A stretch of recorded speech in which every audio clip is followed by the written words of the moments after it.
If you're looking to fix and flip RV parks, renovate one, or get yours up to maximum cash flow, you're going to love this episode. This is my favorite thing to do when it comes to RV parks, and it's RV Park Recon. Yes, it's a reconnaissance mission, all right? I have been hired by some RV park owners to help bring the value of their RV park to where they want it so they can sell it. Sadly, grass is not always greener on the other side when you go to build an RV park. It is not just an object asset like flipping a house. It is an operational asset. It is a business. There is more to RV parks than just building them. So build it and they will come is an outdated method, all right? So I'm going to go into this RV park and we're going to walk around. We're going to do some reconnaissance. We're going to see why this park is greatly being under-operated and how I can help this owner bring up its value to another $1 million over what its current valuation is. So based on its valuation, it looks like it's about a $600,000 property. They've got over $1 million into it. So they want to sell it for $2 million. I got to bring $1.4 million in value. Now, I know I can bring at least $1 million value to any park out there. So, let's go into this park. Let's see how it looks, see how it feels, see how it operates. It's a very small 2-acre, 60-spot park. So let's check this out. And I look forward to helping these investor owner operators get the maximum top dollar price for their RV park. All right, first things first, we are going to take a look at the curb appeal. So I'm just now pulling up and it's a little bit scary around here. So this is the entrance. So it's not off to the best start. So let's go ahead and pull in here and see what we got going on. Turning radius into this driveway is brutal. So my dually, I'm literally having to back up right now just to even make it in. I do see they poured a concrete, entrance, but not looking good. So there's a zero signage. It just says RV. Let me roll down the window again. So this is it, and it's off a nice road, and it's in a nice area that has a lot of RV parks. You can see this is the driveway down there. So let's keep going. Let's see what we got here.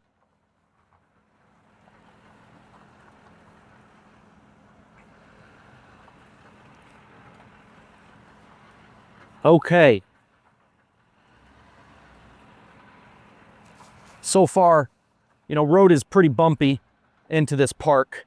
The left side fence really needs repainted. It's chipping all the way down. So on the right side, a lot of brush.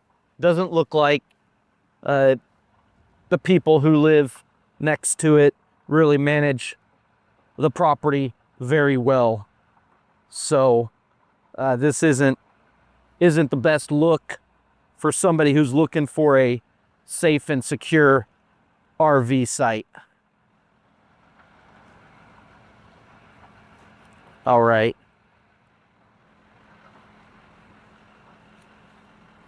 We're going to go ahead and drive around this real quick before I get out and really start going over the details of this place.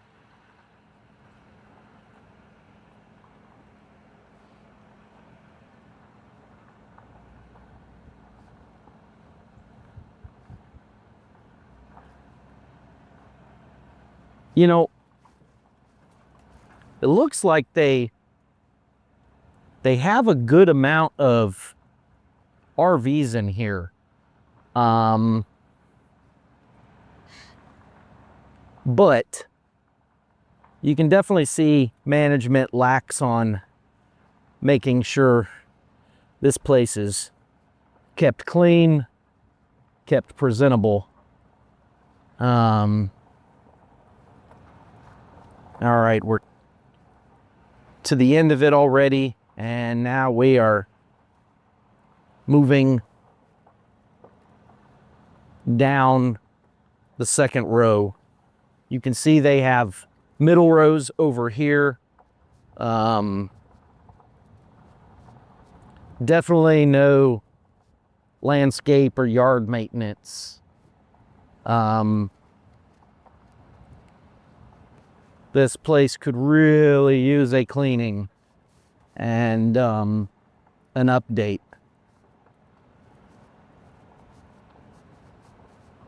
So, you know, there's nothing wrong with a gravel park, but you got to keep the gravel, well, you got to keep it maintained. It's a little bumpy in here. The entrance was definitely bumpy. This is their laundry room and shower house. You know, looks like a glorified shed. Really needs to be made more presentable. Heavy equipment sitting around, really not the way it should be. So I'm gonna park and I'm gonna get out and take a closer look at everything. Okay, so first thing we're gonna do is we're gonna check out the laundry room and shower facility that they have. And, you know, so far, you know, just from the outside look, don't have a lot of hope for this. So hopefully we can redeem it, remodel it, repaint it, do something to help the curb appeal from the outside so far. But let's go on the inside and see what this thing looks like. So.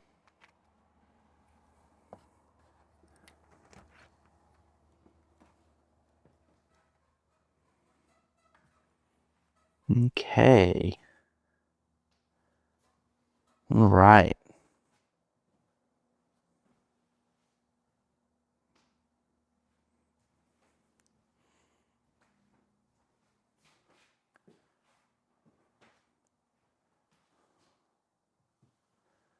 Looks like we have a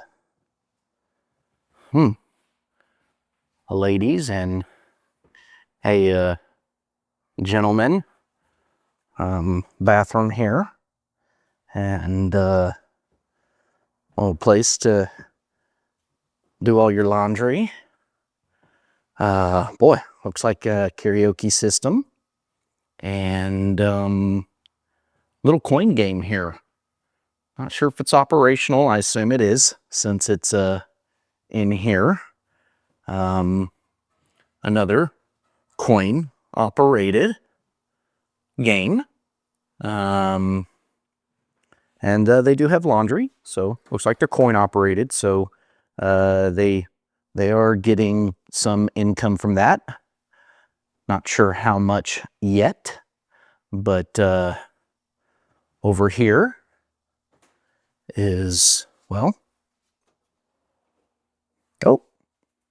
a shower. Okay. Not sure. Oop, there's a light. Okay. Not sure how I like that, because someone could turn the light on you. Turn it off on the outside while you're trying to shower. So I'm not sure that this is giving the best representation, but it's definitely holding up to what the outside looks like. There is so much moisture being built up in here because there is zero ventilation, zero fan, that it's just causing moisture and mold and to just fall apart. So this is a very unfinished, not just unfinished look, but oh, here's another one. Here's another. So Wow. Yo, this is a project. This is definitely a project. So smaller isn't always easier when things are in this shape. This is pretty, I don't know, scary when it comes to how people have, spent their hard-earned money and, invest into, trying to get a cash flow in their life. Some people would say passive income, but RV parks are not passive income if you're the operator. They're just not passive. It is a business. You have to manage the business and you have to manage your managers. Okay. Let's go walk around and take a look at, mailbox, and some other things. I'm going to put my shades back on here because it is super bright out here today in Texas. It is a gorgeous day. So just makes walking around an RV park even greater. But, not only do I want to help these RV park owners, but I want to help the RV park residences, because everyone deserves a quality space to live. And, this just doesn't reap a quality of life. This park looks like it's been here unmanaged for 20 years, but it's only been open under 3 years. And it looks like it's just crumbling. It's very quiet out here, though. I will say that. For a Sunday, there is 0 people outside right now. I think I saw one guy when I was driving in. Let me flip the camera around over here because this is their hangout and seating area and dog park.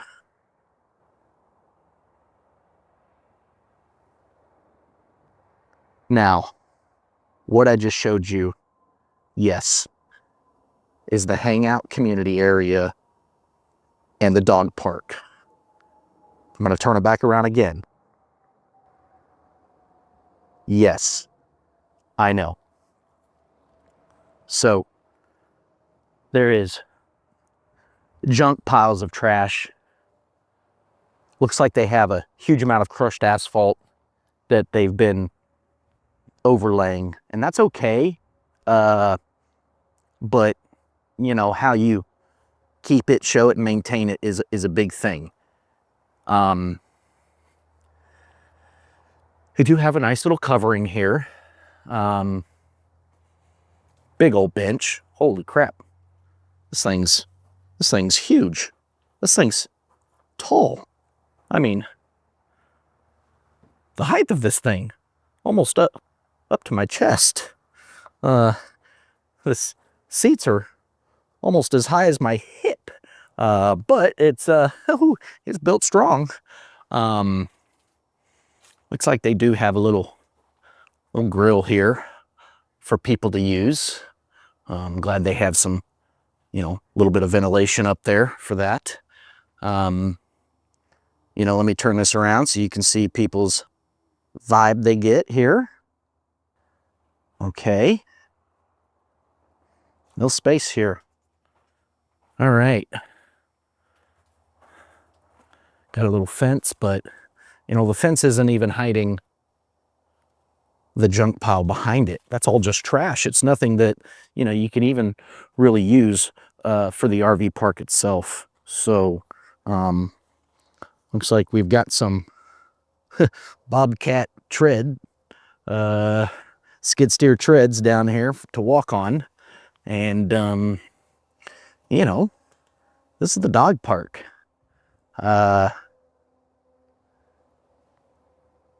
Yeah. I wouldn't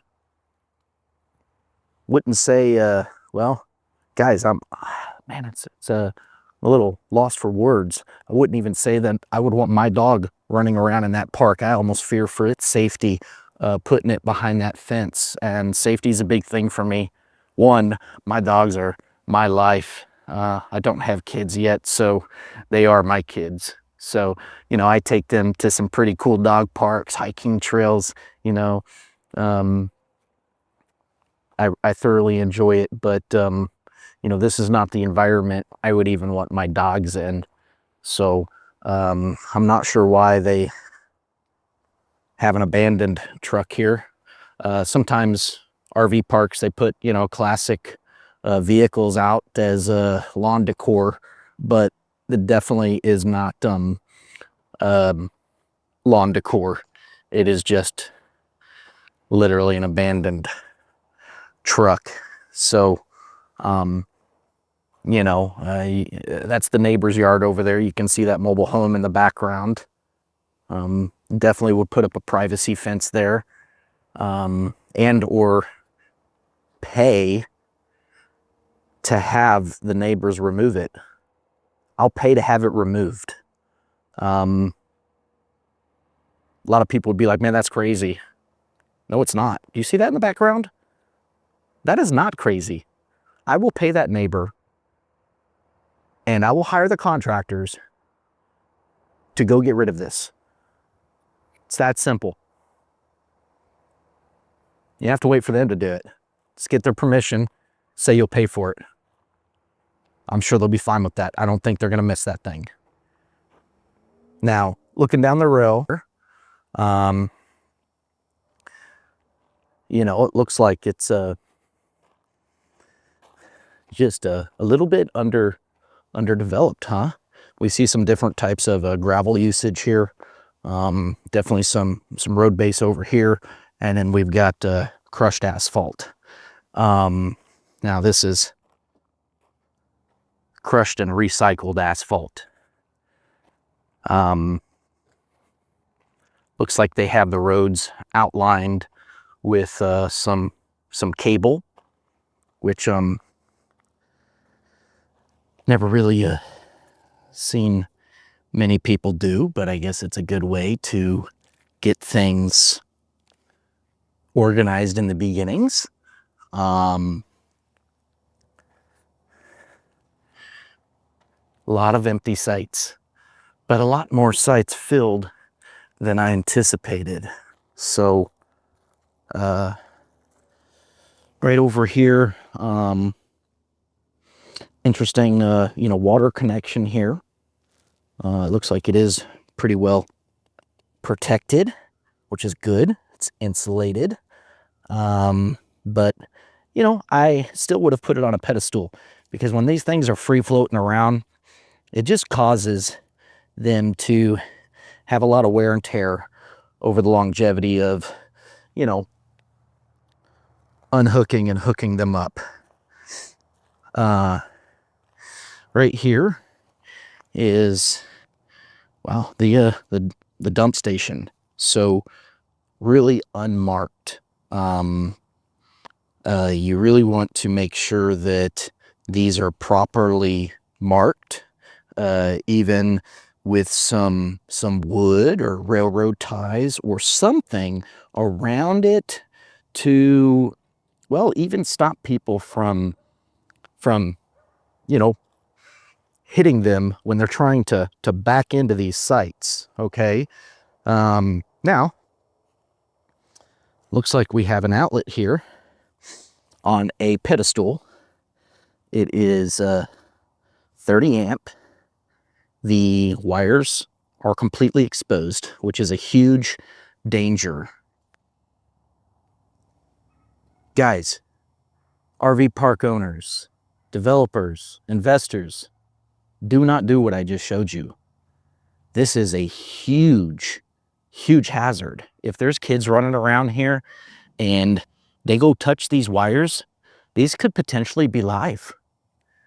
I mean, there's no breaker here, so they could be live over at the pedestal, and that is just not not safe. So talk about a hazard. You know, this park can't afford a lawsuit. So let me turn this around again. You can see the live wires in there just hanging out inside of there. Not a good look. So definitely need electrical really tidied up.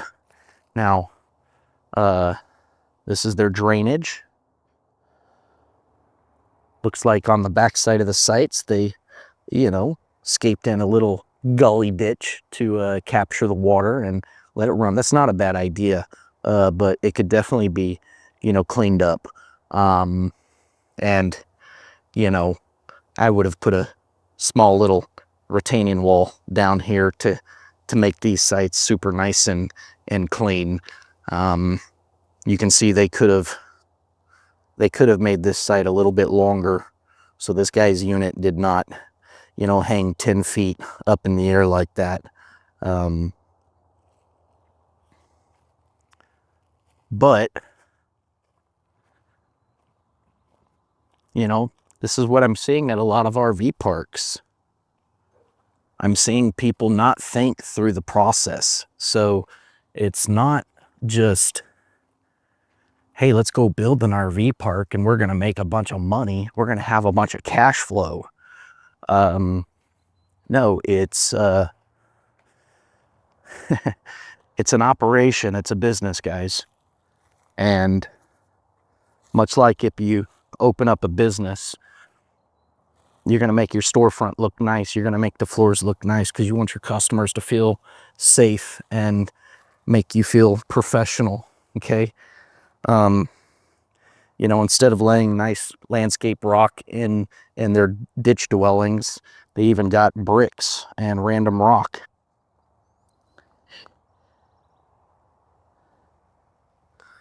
This just, to me, doesn't make any sense. Now, here's one of their columns here, their power distributions. You know, to me, this is always an eyesore inside of these parks. I like to, you know, make them as non-viewable as possible. They'll breaker box clean, you know. Well, so that's a good thing. And yes, I did just say something good about the park. But I like to hide them. It's very easy to just build a nice, cute little fence, or at least a wall in between on both sides, so these campers don't have to stare at this electrical. Once again, just clean up, maintenance. This is a, you know, that pole could be used right now. You know, it's got a nice metal post fence around the backside. You know, keep it clean. That's nice.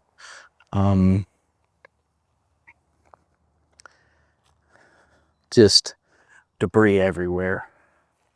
Not something we like to see.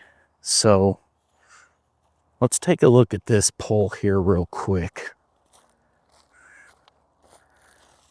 7C. Okay. You do have breakers here, and look at this. This one literally is burnt up. It's caught on fire before. And these breakers are on. That is just crazy. This park's only 3 years old, you know, and, you know, there's burn marks. This thing is literally caught on fire. What a hazard. That doesn't make me happy at all. You know, safety is just such a big thing for me. And, you know, seeing people not be careless with people's health and safety, that's a big thing, man. You know, I like making money, but let's make money by adding value to people's lives and not setting them up for potential failure, potential hazards. You know, it's our duty as operators, park investors, to make sure that we're investing into moral and ethical operations. And, you know, sometimes, yes, we have to buy immoral and unethical operations to revamp them and you know, make them quality for our customers. It's a big thing. You hear me a lot in my videos talking about customer experience. So customer experience is a big thing. And I will never stop fighting for the customers. I always choose customers before profit. If you choose customer before profit, profit will come and follow. I promise. It's always worked good. It's a great mentality to have. So now we're going to walk down the other side of the park and just see what we need to do to rehab and fix up some things. We do have some finally. And, you know, these spots are about 25 foot wide, the minimum I ever suggest, but it's great for, you know, econo pricing. So not a deal killer.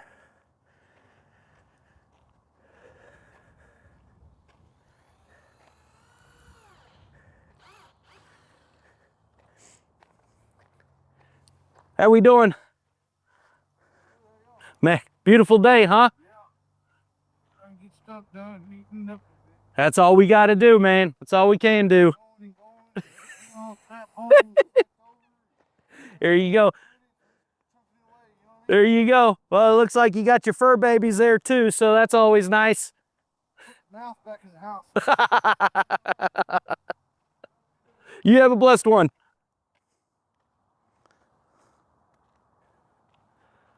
Oh, yeah. Nice people. I mean, you know, how you live and where you live does not depict your character all the time.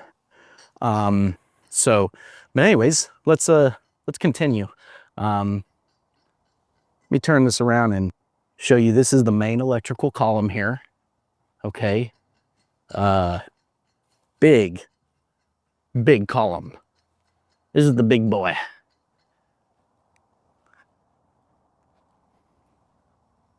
This is what's running most of this park. Now, big thing about this park is they did not add individual meters. So why does that matter to me is because if you're doing an all bills paid, I like to do all bills paid with the first $100 covered. Outside of that, it's on the customers to pay. And the reason I do that is because, listen, if there's a single guy living in a small camper, they're going to consume under $100 a month in electricity. And then the people and the families that have 4 people living in their huge 40-foot fifth wheel, they are going to consume $150 up to $250 a month in electricity in this Texas heat.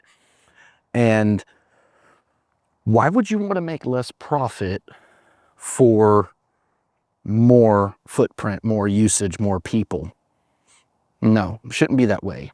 And it's unfair to that single guy that he has to pay the same amount as a family of 4 or 5 that is consuming more energy and more resources at the RV park.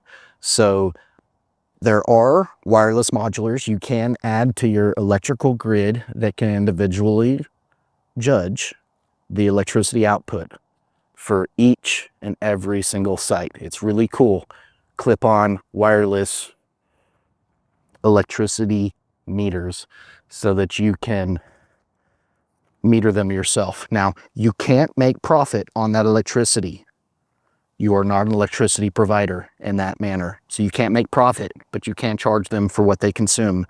only at what you're paying. So now they do have the dumpster in the middle of the complex here, right next to the H column. If you ask me, this is a better area to maybe make another little community sitting area. So I'd get rid of the dumpster, and I'd move that dumpster up front and up next to the laundry, the utilities. That way everything is, you know, kind of easy to manage and access up there. Plus that means the dump truck has to, you know, come back here and drive through the RV park to get to it. So I would definitely make this another little seating area. Put up a pergola, some lights. You know, I just wouldn't suggest a fire pit, just because all your electricals around here and everything. You can see this cable that's outlining the road. Hey, it's a inexpensive way to make sure people stay within their parameters. And but we definitely need more identifiable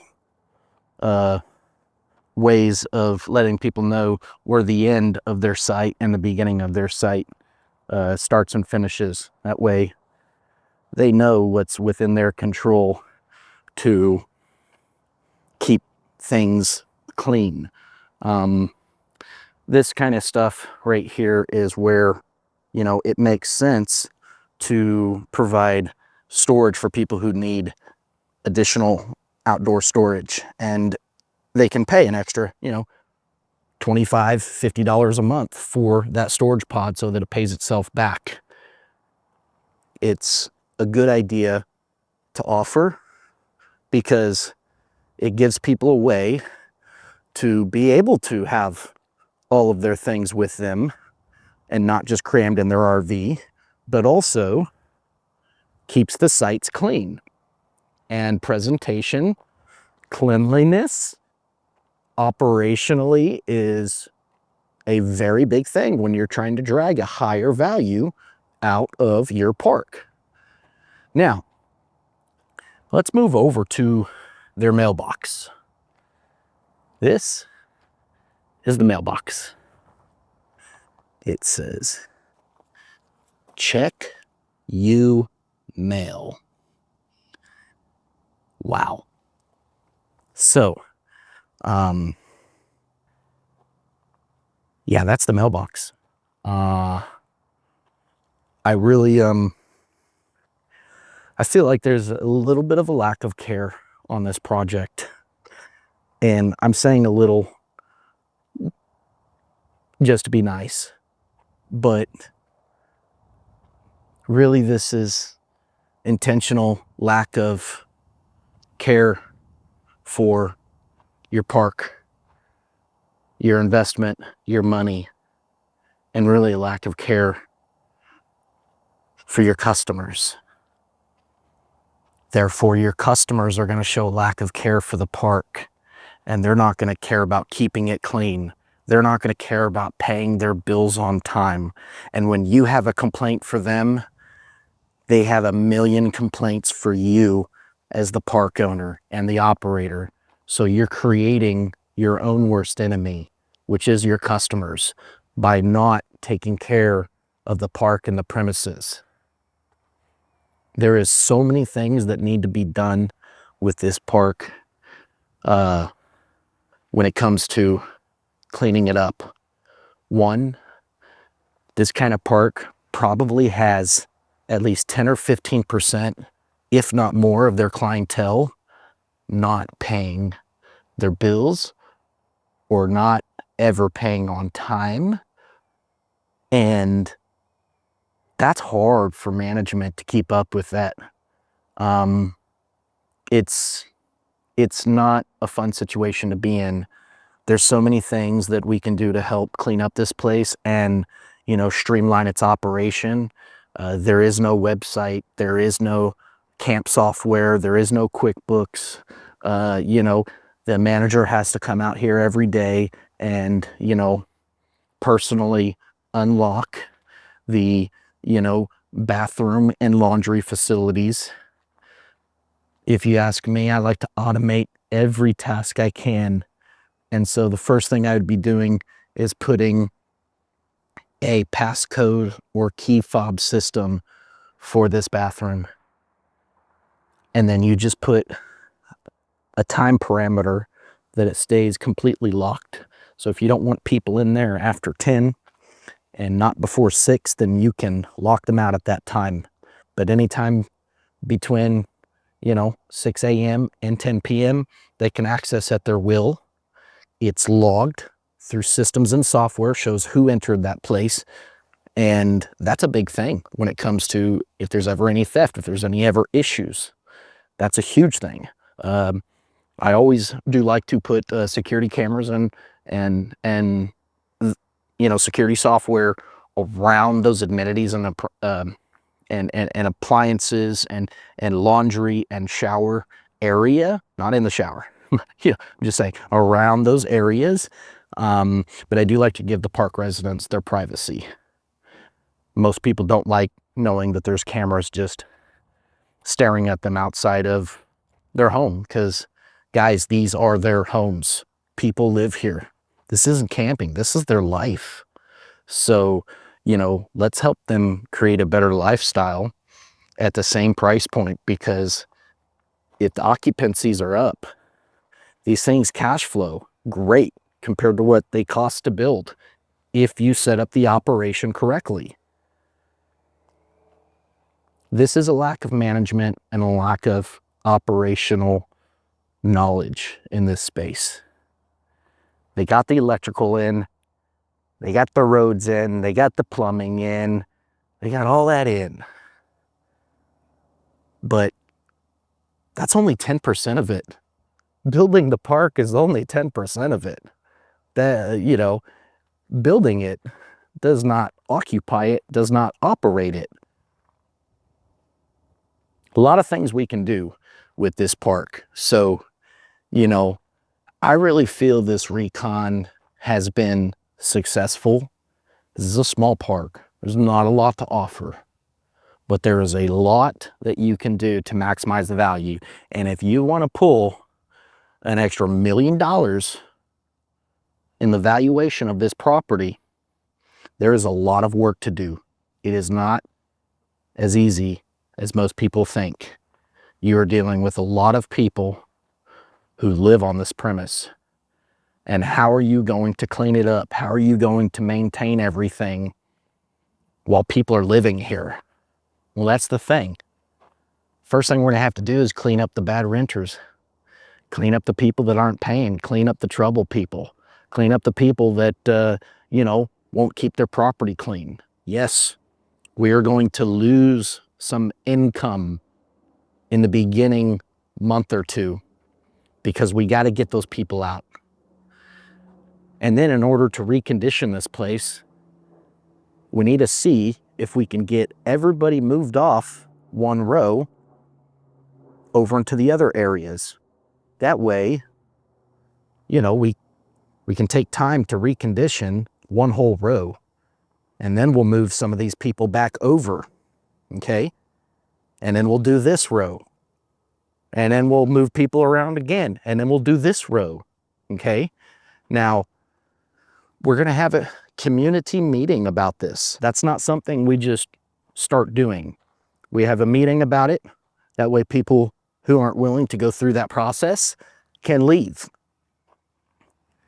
Honestly, it's sometimes the best case scenario to clear out a park.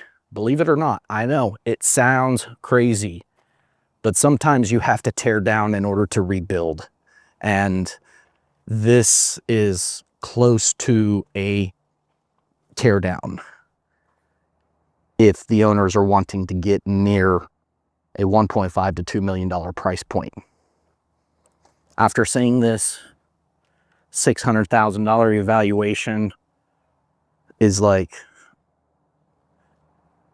a hard pill to swallow, even at that, because I see a lot of work. And for the non-educated RV operator, investor, flipper, they're going to have a massive problem and massive amount of time spent trying to get this park up to par. So I'm going to keep everybody informed as I move through this project. I'm going to update the owners on what I see, what I know, and what needs to be done. We're going to start from the bottom all the way up, from the signage to the systems to the operation to getting this place on QuickBooks, getting it camping software. Let's be able to take, cards, not just cash and check. Let's make it accessible for people to book their stay, people to pay their rent. Let's make them sign digital waivers. The whole 9 yards. This place needs to be operated like a business and not just a place to park and hopefully make some money. These guys have $1 million and a lot of sweat equity into this, and I do not want to see them lose. I want to see everyone out there win. So let's help these owners win. And I appreciate you tuning in. Be blessed, be safe, and happy investing in RV parks out there.